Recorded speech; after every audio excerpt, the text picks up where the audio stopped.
Check, check, 1, 2. You're listening to Do Not Click.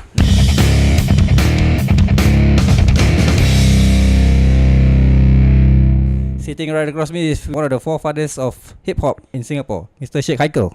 Wow, forefathers. I have never heard that one before. No? Aside from you back then, I guess the more notable is Triple Noise. That Triple Noise was way after me, bro. Way after you. You are... Way. So basically you are like probably the first notable... The first. The first. If you're not counting Joey Boy from the Thailand, I think he was just like maybe a few months before me. But before me, there was someone else, bro. We decided to do hip hop because I love hip hop. Okay, so I read from your Wikipedia, I'm not sure how true that is, that you first pick up Somebody hip-hop. did that for me. Okay. I didn't do that. You do that. I didn't do that Wikipedia. But somebody, I was at the airport, and then they took my name down, and then the officer Googled me, and then she says, "Yo, you got a wiki?" Then I said, "I do." Oh, you don't even know that you have a wiki page? I didn't know I have a wiki page. Okay. But I knew you could Google me, and there's tons of news about you on the yes, internet. and somebody said that I'm 3-letter famous. I don't know whether that makes sense to you, but yeah, they said I'm 3-letter famous. So What does that mean, 3-letter? So you put SHE, and Sheikh Haikel comes up. Oh, yeah. So Okay. I'm 3-letter famous. Interesting. What your Wikipedia says is that you first pick up hip-hop when you listen to Run DMC. Oh, my mom. Yeah, your mom gave you a Run DMC tape or something by mistake. Yes. And then you picked up hip-hop Actually, from she there. bought it by mistake. She bought it by mistake. Okay. Okay, Gladys Knight and the Pips, I mean, for those listeners who know this, just broke up. Okay. So then she was at Parkway Parade, and then she saw a tape with 3 men on it, and 3 African American men, and she thought that the Pips went solo. So she bought that tape, went home, played it, and it was Run DMC. Okay. And then she's like, "Yo, I don't like this." Then I'm like, "Yo, I like this." And then she's like, "Okay, you can have it." And then I'm like, "Okay, thank you." And that was the start of it all for me, man. Before that, hip-hop was not any relevance to you? Before the Run DMC tapes? No, not at all, man. So that was the start of your hip-hop journey? Yeah, but I watched breakdance before that. Again, how old are you? I'm 27. Ooh, you're young, bro. So there was breakdance, and then there was breakdance 2, Electric Boogaloo. But this was breakdance 1, which was Turbo and Ozone. Okay. They made it famous. So I knew breakdance first. Okay. Which is one of the pillars of hip-hop. Yeah. But I didn't know this thing called rap existed yet. I knew there was somebody making the party move, which I think people call an MC, which is a master of ceremony. Rap was not rap back then yet. Okay. So who were the more famous? I reckon Jay-Z was not. Oh, no, big man. back then. No. Okay. There was African Bambata. There was Melly Mel. There was Very old school. oh, these are old school rappers, bro. Yeah. These are like the first ones, man. Okay. Who started this thing. Then there was this movie called Beat Street. Now Beat Street bothered to show all 4 pillars, which is the breakdance, the graffiti, the DJing, and the rapping. Okay. So that was the first movie that actually showed all of the elements of hip hop. Yeah, I grew up watching that too. It was then that I knew about rap, because Beat Street was the first rap that I ever memorized. Okay. Yeah, I still remember it until today, man. Okay. It's edge and stone, man, in my head. For me, back then, when I was in secondary school, a lot of people were into rock music and they all have bands and all that. So I was one of the very, very few people among my clique. Do not click, let's click. Do not click. Amongst my clique to actually like hip hop, because I really didn't like to go with the grain. I like to go against the grain when it comes to music as well. Right. So back then there was like Beat Society. Of course I know Beat Society. When I started to learn more about hip hop, that was when Beat Society was very hot. Well, they if you want to compare them to me, they're way after me, bro. Yeah, they were way after you. Yeah, because some of the people who rose from that, like Rauzan and all that, or Slick, they are all around my age.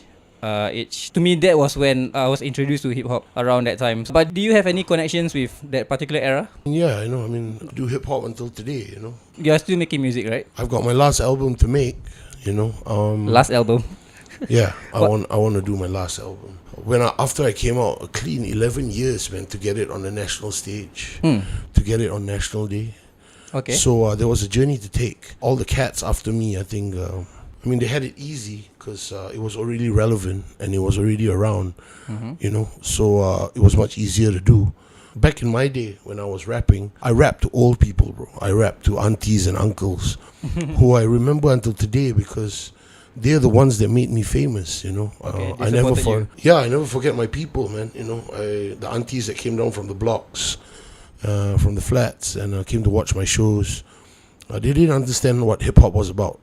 So I understood back then that you know, it was more of educating my people rather than just doing what already existed in America. Because you must remember one thing, bro. Hip hop is a borrowed culture. It's not ours. Yep. The way I'm talking to you now is the way Haikel talks. Okay. But if I'm going to talk like a hip hopper, and then that's not right, because that's not us. It's a borrowed culture. But one thing I like about hip hop is that when we hold the mic, or when we have the right to hold the mic, and when we share the stage, there was never talk about race. I didn't see him as a Chinese guy. He didn't see me as an Arab guy. I didn't see the other one as a Chinese, as an Indian guy. As a person. Yeah, no, not as a person, but all as hip hop lovers. Okay. You know, so if people always ask me what's my race is hip hop, man. You know, people have to understand that it's beyond the music, because it's not ours. We borrowed it. Back then, when internet was not big, how do you? There was no internet, bro. Yeah, exactly. That's not say internet was not big. There was no internet. Not even modem, like. Yeah, when you hooked up, no, man, there wasn't nothing to hook up to. Yeah, I was using the Commodore 64. You know, we were doing beats on the 808s. There was no internet, man. There was. So how did you learn more about the culture and the art itself? I read. You read a lot about the culture, and you learn. But you see, again, right, bro? I can make you famous overnight. I can. You just switch on your phone camera. I slap your face 50 times. I put it on YouTube, and then you're famous. Back then, bro, when we do something, we had to wait for the result. We had to wait for people to approve us. There was only the newspaper. We only had TV. So back in the day, when somebody wanted to come and see me, they had to learn how to do this. They had to look in the newspaper. And when somebody took my photograph, they use a camera, bro. Yeah. Not a phone, bro. Not a phone camera. Yeah, and when they want to get my signature on the picture, they develop the film. Then they come to my next show, and then they get a signature from me. Oh, that's very old school. It means a lot, bro. For someone to put that kind of weight, that kind of want to see you is the effort is there. Wow, we are touched, man. I'm very touched. So, what I'm afraid is that the children today, like my children, I'm afraid they won't even know how to press a button, man, because everything's on screen. So, you know, this is how vast we've the technology. We've come. Yeah. For people who don't know, Asia Bagus is it came way before Singapore Idol, right? There's like a talent show. Yeah, way before. But this one, unlike Singapore Idol, which is you're up against your fellow Singaporeans, this one we're up against all of Asia. Asia, okay. So there was Japan, Taiwan, Indonesia, Malaysia. So we're up against talents from all these countries. So the first champion of Asia Bagus was Chris Dayanti. Okay. From Indonesia. Then the second season, so the second champions were me and my partner Ashirik, who is known as Construction Site. And then the third one was Amy Mastura. And then the fourth one was the Taiwanese girl. All very successful musicians. All still doing it, you know, all except maybe my partner. Other than that, yeah, we all still rocking it, man, you know. Yeah. Do you feel that because you stood out a lot, because hip hop is not very well known, because of your fashion, the way your music and dance and dance? You see, back in the day, you just can't stand and you just cannot stand up and rap. You know, you had to have movement. And there had to be visuals. So, you know, the whole package for the stage presence. Yeah, we were led properly, bro, by Najib Ali, of course, who's still around today. And he's like my father, who took care of me and made sure that I became something. And you know, if you got to do it, then you better do it right. And like my real father would say, you know, if you're gonna do the best, because if you're not number one, you're last. Give 110% of your effort. Sheikh Haikel is arguing with his wife. Miss. No, because we're trying to get you a drink. So you're very, very nice. Okay, so that's why I'm still with her. Okay, your career has went into different directions. So you started out with your rap music, and then you Acted. you do a bit of acting, and then you head on to be a DJ. and Radio then- DJ. Sorry, radio DJ. That's right. Which is, let's get it right, since you want to do a podcast. Mm-hmm. It's called, not DJ, but PP. PP. Okay. Producer, presenter. Because there's no record when you're a DJ. When you're I don't know why they call themselves radio DJ. The radio DJ. It should be called PP because you're just a producer and presenter. You produce a show and then you present it. Mm-hmm. There's no record player. There's no record. Not to and they be don't- confused with the hip hop DJ. Yeah, there's not a DJ. So yeah, everything I do, I put hip hop in it. Whether I be acting on 3 rooms under one roof or living with Lydia, Yeah. whatever I do, whether I'm a radio personality, everything I do has hip hop in it. Yeah. Because one thing people must understand is that I am really, really hip hop, bro. People identify you. With I hip-hop. built a whole Yep. family on hip hop, man. I got married on hip hop money. I attracted my wife on hip hop because all girls like bad boys, but they don't dare say it. Is that true? That's what they think. That's what they think. And that's what we make them believe. That's true. But right now you are entrepreneuring. I hope I'm pronouncing that right. Entrepreneuring into F&B business. Nah, that's hip hop too, man. That's hip hop too. It's American food. That's burgers. That's burgers. It's called Fat Papas. And then I have a quick serve outlet called Lil Papas. This is the second outlet, right? In Singapore. I've got 2 outlets. I've got 2. Two The outlets. first one is the original one, which is Bali Lane, and Okay. then the second one is in Katong, Mm-hmm. and then the quick serve one is at Far East, Far East Plaza, Yeah. birthplace of hip hop. Far East Plaza. I didn't know that. Back in the day when breakdance was hot and there were a lot of breakers, they used to battle it out in Far East Plaza. Okay. So Far East Plaza was the place of where hip hop started, man. Ah, all right. I had no idea. I thought it was just a place to go It's okay, shopping. bro. Uh, You're 27 and nice body as well. If people can't see it. well, I work in a gym, so there's no excuse not to train. It's called very occupational hazard, It's is it? very it's very convenient. How did the start of your entrepreneurship of your F&B outlet came about? So there was this restaurant called Fat Boys. Yep. And that's not halal. So okay, I'm going to try and make you do not click listeners understand this. So this was about 7 years ago. I admit to everyone that I ate Fat Boys because I know the owner, who is my brother Bernie Tay, Okay. and who is also my partner now. He had this famous dish. Okay, to tell you the truth, Hard Rock had this famous dish. Hard Rock called- Cafe? Hard Rock Cafe had this dish which I ate in New York when I was studying there. It's called country fried steak. Okay. All right. Yeah. Now, then they decide to stop this dish called country fried steak. So I made a lot of noise at Hard Rock Cafe. So the chef came out, and the chef said, "If you are interested in looking for this country fried steak, the old chef named Bernie Tay, who used to work at Hard Rock Cafe, opened Okay. his own restaurant called Fat Boys, and he's got country fried steak there." Okay. So I looked for it. Me and my boys went down. We found it. We ate it. A lot of it. I like this dish a lot. It's 180 grams ribeye steak. We pound it till it's very thin. We roll it around breadcrumbs. We deep fry it and we serve it with a bechamel sauce. Wow. Now this thing that I like, I asked Bernie. I was like, "Yo, bro, can you make this halal?" And he's like, "Can, but you gotta wait." What was it? What was it that didn't make it halal? Was it the meat or the sauce? You know, bro, since you're on that subject, halal is very, very deep. Yeah. It is beyond the meat. It is beyond the sauce. It is the preservation. It is the serving. It is the way it's cooked. Yep. So it's a lot of stages of halal. But I have to say now, so that everybody knows, the meat supplier that supplies the meat to Fat Boys is halal. But yet it's not a halal. It's just the way it's prepared and Okay. all that. It's not halal. You know what I mean? It's Okay. got its thing. Okay. Okay. So, for 7 years, we've been trying to make this and do this right. Because my first rule for Fat Papas is you must understand is that I want the same taste for my Muslim people. Whatever the non-Muslims have been having, I want the exact taste for my people. Now, everything that becomes halal doesn't taste the same. Like your ramen yeah. that's doesn't true. taste the same. Yeah.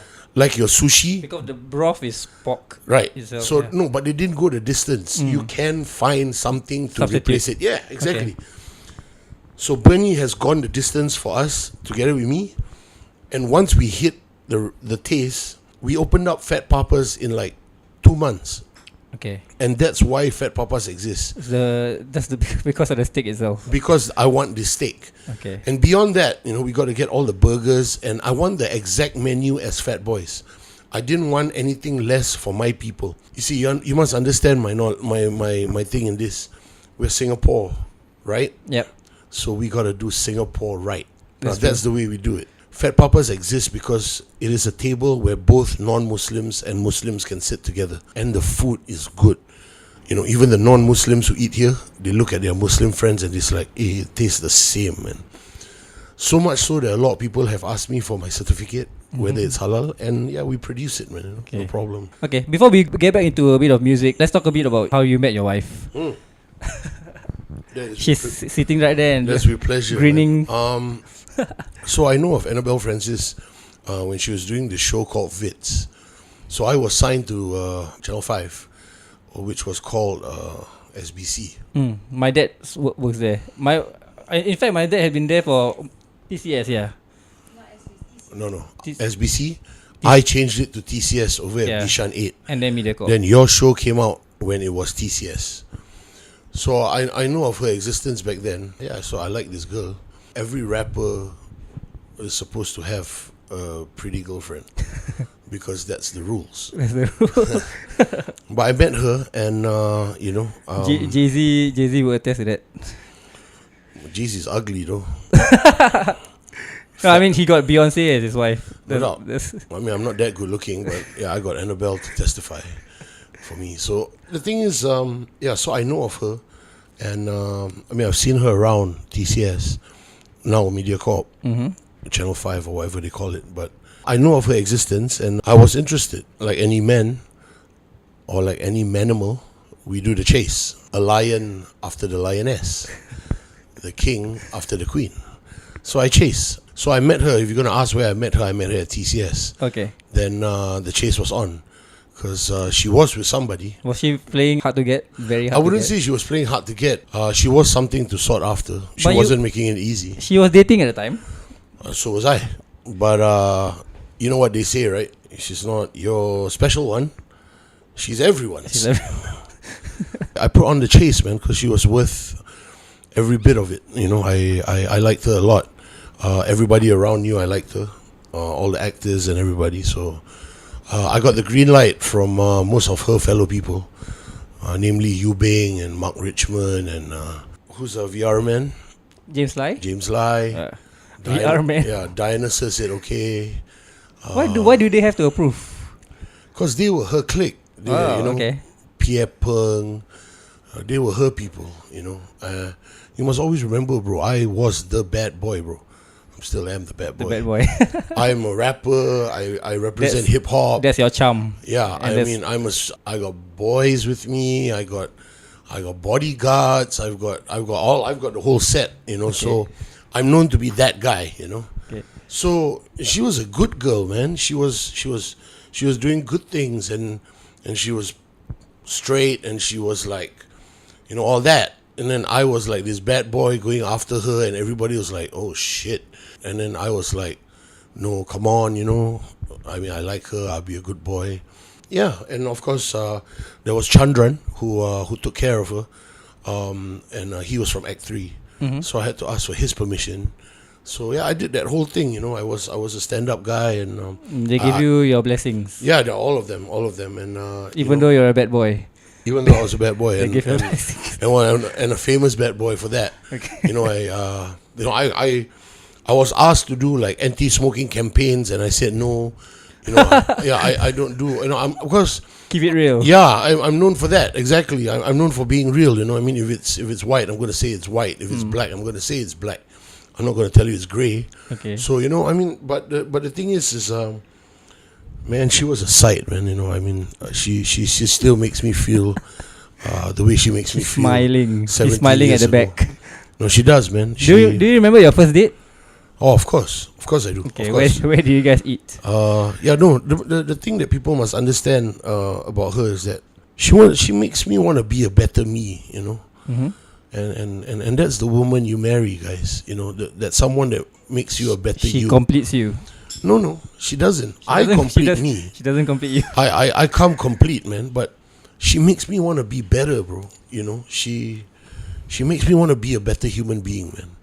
And that's the person you marry. You know, not someone who is better for you, but the one that makes a better you. You know, and she makes me feel like that all the time. Very eloquently put. Yeah. And our first date was a movie, and it was a cartoon. It was the Prince of Egypt. I'm not joking. This is really our first Prince of movie. Egypt. Yeah, it was the first movie we ever watched together. And she wanted to watch it, so I said, okay. But I honestly told her, I was like, yo, I don't watch movies. I will sleep. She's like, no, it's okay. We can go and you won't sleep. I was like, no, I will sleep. She's like, no, I don't think so. I was like, no, you don't understand, man. I sleep at a movie. She's like, oh, no, it's all right. We'll just go. So I said, okay, you asked for it. We went. The movie didn't even start. I slept, bro. And never mind, I snored loud. And to testify this, James Lai and Diana Sir, who's married today, was like 7 or 8 seats back.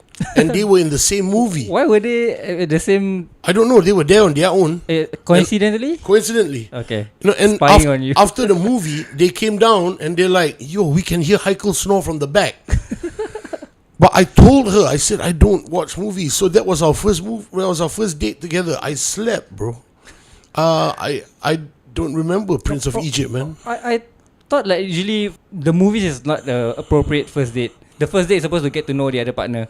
So usually like the guys meet for dinner or just meet for dinner? Yeah, I mean it's the breaking ice session where you have to get to know the other person.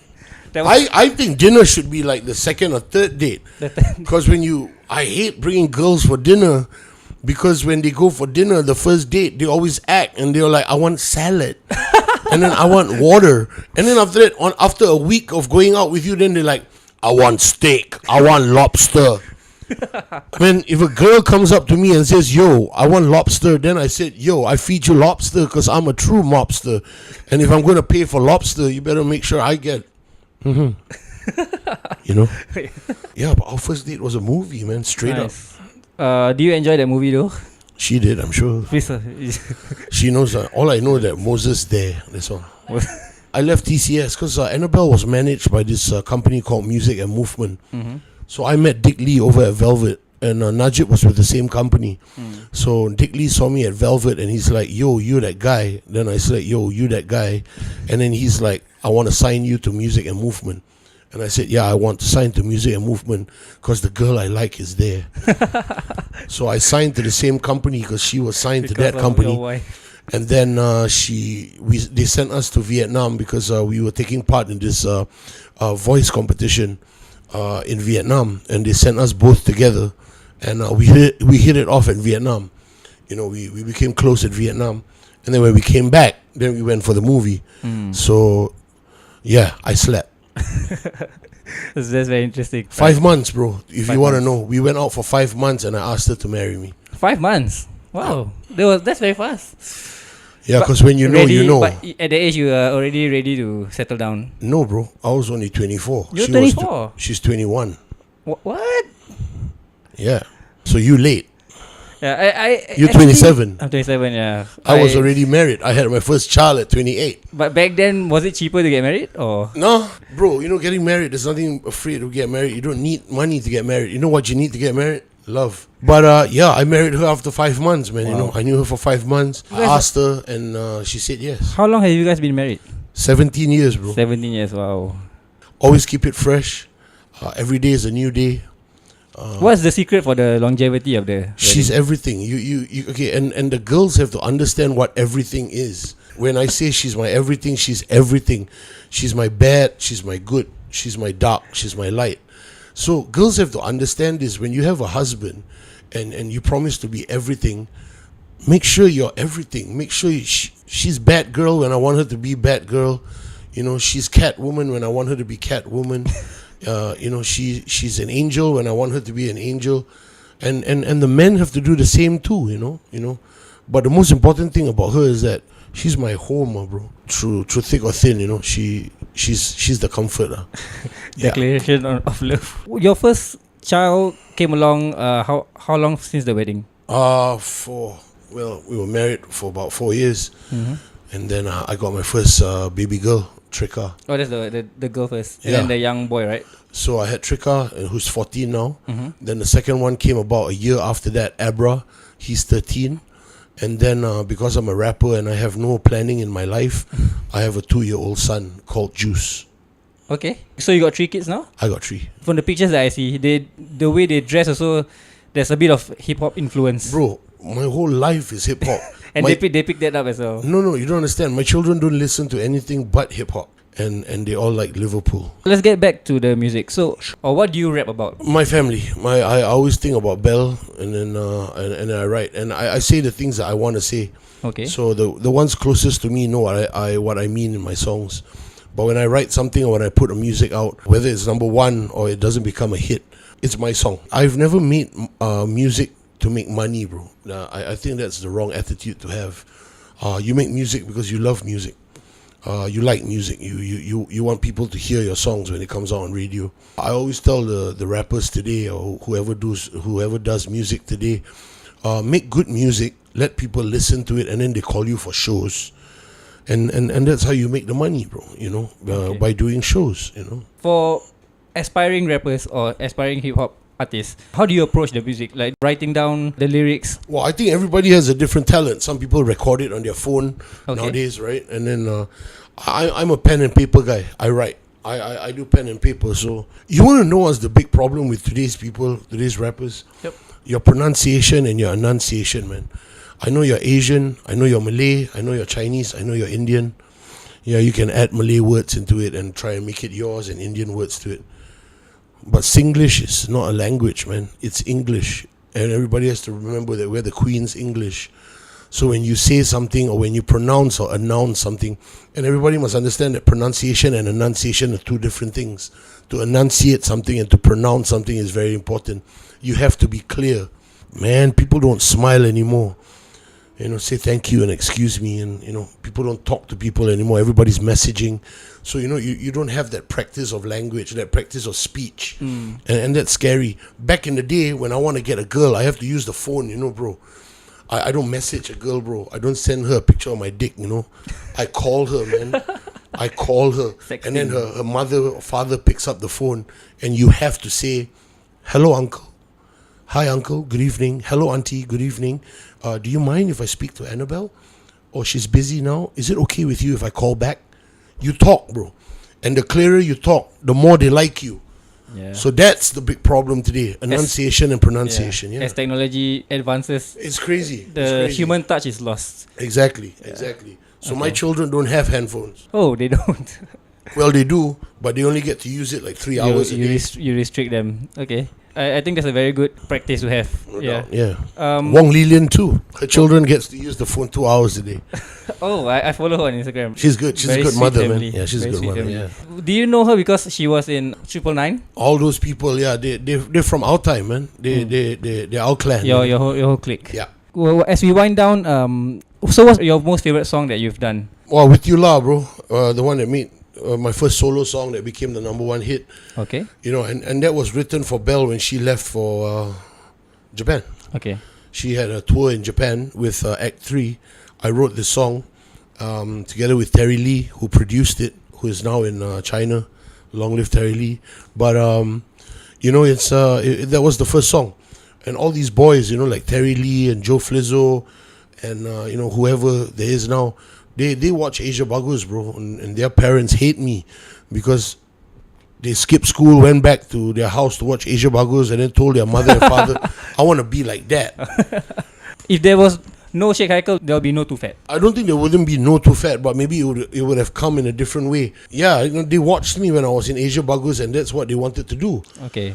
So I guess if there was nobody on Asia Bagus doing hip hop, I guess it would have come later. Oh. But Too Fat and all these people, nothing is inevitable, man. I mean, Allah knows everything that's going to happen, and God knows and everything that's that has been. So You've got to understand that everything has its plan. You know, I'm just, you know, bro, I got to say this now to you straight and to all the listeners of Don't Click. Bro, there are 100 million rappers out there who's better than me. No doubt. So it's not all talent, bro. Honestly, I tell you, the famous people of today is 30% talent, bro. And the rest of it is luck and to be at the right place at the right time. And always be humble, bro. Everybody's to remember this, man. If you have the gift of the gap and you got the opportunity to hold a mic, be humble, man. The people who come and eat at Fat Papa's are my people, man. They are the people who made me famous. There will be no Sheikh Haikel if these people are not around, bro. To support you, that's Yeah, true. you know, so when I call them to come and eat my the food that I made halal, again, it's not my burger, bro. It's not a burger that I cook at home and I let Anna Belle eat and, oh, very nice, and you should sell it. No, this was an already existing thing. And when I call my people to come and try and promise them good food, man, they came, man. They came in by the dozen, man. They came and they tried, and the food is great, and they're here to stay. Because that's all I want to do, bro. Ever since I became a rapper, became an artist, I am for the people and by the people, man. And it's for the people I do this, man. Okay. Straight up. Last two questions. Who do you listen to right now for in terms of rap music? My favorite song now is Rockstar, bro. Funnily enough, by Paul Malone and 21 Savage. Okay. I like that song very much, man. Really, I really like that song, man. No, I like this song very much now. But if you're gonna ask me who's my favorite rapper, man, Biggie Smalls. Rest Biggie in peace, Notorious B.I.G. Okay. I'll always be a Biggie fan. I like this Paul Malone song together with 21 Savage because it's honestly about being a rock star, dude. The tune is good. 21 Savage got a great vocal on this one. So this is my favorite song now, man. Okay. I'm in hoes and popping pillies, man. I feel just like a rock star.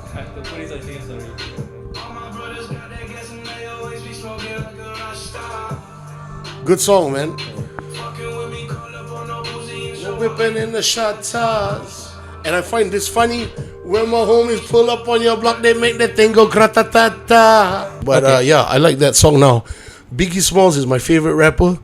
But you know, to all the rappers that you know there has been, and you know, Mobb Deep and all that, rest in peace. Okay. What's your favorite Biggie Smalls song? Bro, it's gotta be wow. Big Papa, man. I love it when you call me Big Papa, man. I like that one. I like 10 Crack Commandments. I like Beef. It's just his voice and the way he tells his story, and you know. But yeah, if I have to choose something from today, yeah, it's got to be Paul Malone and 21 Savage and Okay. Rockstar. Yeah, I like that song. Last question. So what happened between you and UKISS? Wow. So I hosted a show together with Anna Belle, and UKISS are big. They're from Korea, and everybody loves them. Korean band. They're a Korean boy band, yeah. They sing. So what happened was, it was funny. During the show, what happens is that usually when I walk the stage, I have my security with me, and they are my personal security. And I have my boys walk me to stage. And they suddenly stopped my security and my boys from walking the stage, saying that only I can go to the back, only I can go to the side stage. Okay. So I'm like, whatever. So I walked there, and the manager kicked me. UKISS manager Like literally kick you. literally kicked me in the leg, not once but twice. Why? I don't know why. So when I said this to everybody, they didn't believe me, bro. Nobody believed me, not even Anna Belle. She didn't believe me. I was like, this guy kicked me. And they're like, no, you're just being over this, over that. I'm like, no, he kicked me. Literally kicked me before I went on stage to introduce UKISS. But I was calm. The show had to go on. But I told the manager, I said, yo, this is Singapore, man. I ain't lying to you. This is Singapore. You're not leaving. I will not let you leave. My people will wait for you after the show. They will wait for you. I said, my boys will get you. My clique will kill you. I said, you kick me, you die. I said. So he got scared. And, he was like, shit, who have I kicked? I was like, you kicked the wrong guy. And it was bad. So I went on stage. I introduced them. Then the show went on. Now, after I introduced them, back then there was Twitter. There wasn't any Instagram. So after the show, I tweeted, you kiss my ass, bunch of shit stabbers. That's what I wrote on Twitter. Then I went to sleep. Bro, the next day when I woke up, there were 9,999 plus tweets back at me. And everybody wanting to kill my family. What? Yeah, saying that, I was trending, bro. I was trending for 2 hours that night. I was trending, bro. I was the top trend, bro, my name. And it was like, and everybody was on me. They wanted to kill my family. They wanted to wait for me at my next show. Some gangsters threatened me. Korean gangsters? No, Singapore gangsters. I was like, you're a gangster and you like U-Kiss? You're an idiot. And then, bro, it was bad, bro. It was so bad that new paper covered it. George Yeo, our government, our PAP got involved. Oh, wow. Yeah, it was bad, bro. But by then, wouldn't they have known the full story? Not yet. So what happened was, George Yeo, PAP, wrote a letter to the Korean government. Said, okay, so the artist from Singapore, Sheikh Haikel, said that the manager kicked his leg. So they went to ask the manager and he admitted it, bro. So everybody was like, hey, Haikel, we're sorry. I was like, I told y'all he kicked my leg. Y'all didn't believe me, man. So he apologized. He sent an apology letter to George Yeo to give to me. Now, then there was this Twitter thing going on, right? Everybody was hating Sheikh Haikel on Twitter. Then Alexander, one of the members of U-Kiss, who is a friend of mine now, I've met up with him. He's a really nice guy. He came on Twitter and said sorry. He said, yo, whatever Sheikh Haikel says, he's a gentleman. He didn't say what our manager did. He tweeted it, and everybody was like, yo, sorry, Sheikh Haikel. And everybody jumped the gun. yeah, big time. You must understand that, man, I'm that guy, bro. I don't cause trouble, But, I don't start fights. But I promise you here now, if it were to start, I can finish it for sure. That's for sure. No, there's no way I'm going to start a fight with you. No, bro, no. You're a nice guy, man, And I just got to quickly say, since that was the last question, but if you have anything else to ask, Thank you very much for having me on Don't Click, man, you were really polite when you came to me and asked me to do it. Oh, thank you. So, I really appreciate you helping me out because right now we are very small. We are about 3-4 weeks old. So we are very new, but I always appreciate when someone such as yourself who have made an impact. Oh, thanks. The idea here is that from the conversation that we have, hopefully someone, they can learn a thing or two, Hopefully, yeah. That's what podcast is to me. I've learned a lot from podcasts, and hopefully others will do the same. Of course, and it's really nice of you to do this, and to all the listeners that Don't Click, you were straight, man, and that's why I told my management and my wife, I said, yo, get back to this guy, man, he's really nice, and see what he wants, because, bro, if nobody were to help, nothing will happen, bro, Everybody's got to have a chance, man. All right, now let's go and enjoy that burger or steak. Your wish. All right, thank you, Sheikh Haikel. Thank you.